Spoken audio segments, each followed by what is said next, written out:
C'est le meilleur rapport prix-performance. La qualité, c'est vraiment incomparable. En hiver, la maison reste chaude tout de suite. Dès la première journée, j'ai baissé mon chauffage de 2 crans, vous imaginez? Et alors pendant l'été, il y a eu la canicule, on n'a pas senti les coups de chaud, la maison elle est toujours restée à la même température. C'est quand même incroyable au niveau confort. C'était le choix évident pour notre rénovation, car c'est un isolant écologique et biosourcé.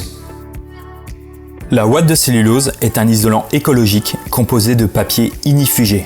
Sa fabrication est française dans le département de la Vendée. Ces ballots de journaux sont tout d'abord réduits en fibres qui combleront chaque interstice pour éviter les ponts thermiques. Cet écomatériau demande 3 fois moins d'énergie à la fabrication que la laine de verre. Il contribue au recyclage et engendre peu de pollution environnementale. Il permet de fossiliser et d'économiser le CO2. La ouate de cellulose peut ensuite être floquée, insufflée ou soufflée. Au-delà de son faible impact environnemental, cet isolant écologique et biosourcé possède une capacité de déphasage jusqu'à 2,5 fois supérieure par rapport à la laine de verre. Le déphasage est le temps qui est nécessaire à la chaleur pour traverser un isolant. Dans ce test, fait sous le contrôle d'un huissier de justice, nous avons pris 25 cm de ouate de cellulose et un panneau de 25 cm de laine de verre qui sont chacun chauffés par une même flamme à 600 degrés. Ce test met en évidence le fait que l'air chaud traverse très difficilement la ouate de cellulose. La flamme, aux alentours des 600 degrés, ne traverse pas l'isolant, parce que le transfert des calories est presque stoppé dès le premier centimètre. C'est la nature et la densité de la ouate de cellulose qui ralentissent de manière très importante le transfert des calories. La laine de verre soufflée, qui est 2 fois moins dense que la ouate de cellulose, laisse passer plus facilement la chaleur, car sa capacité thermique est plus faible et ses fibres s'opposent moins à la convection. Cela est en défaveur de la performance de l'isolation.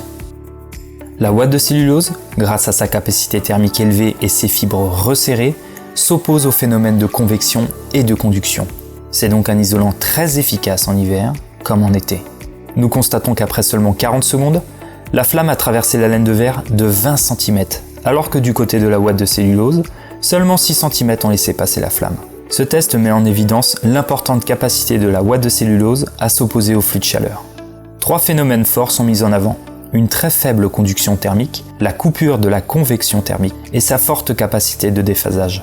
L'effet de masse contribue également au déphasage. En effet, pour isoler 100 m², la masse de la ouate de cellulose est de 900 kg, contre seulement 350 kg pour la laine de verre. C'est parce qu'il y a plus de matière qu'il y a plus de déphasage. Grâce à une capacité de déphasage élevée, la ouate de cellulose joue le rôle d'un bouclier thermique qui va permettre d'arrêter le cycle jour-nuit en maintenant une température stable durant 9h36, contre seulement 4h03 pour la laine de verre. La ouate de cellulose est un véritable airbag thermique entre votre température intérieure et l'extérieur, quel que soit le climat, chaud ou froid. Et puis, j'ai des petits-enfants. On ne peut quand même pas continuer à gaspiller l'énergie comme ça. Je crois qu'il est temps de penser aux générations futures.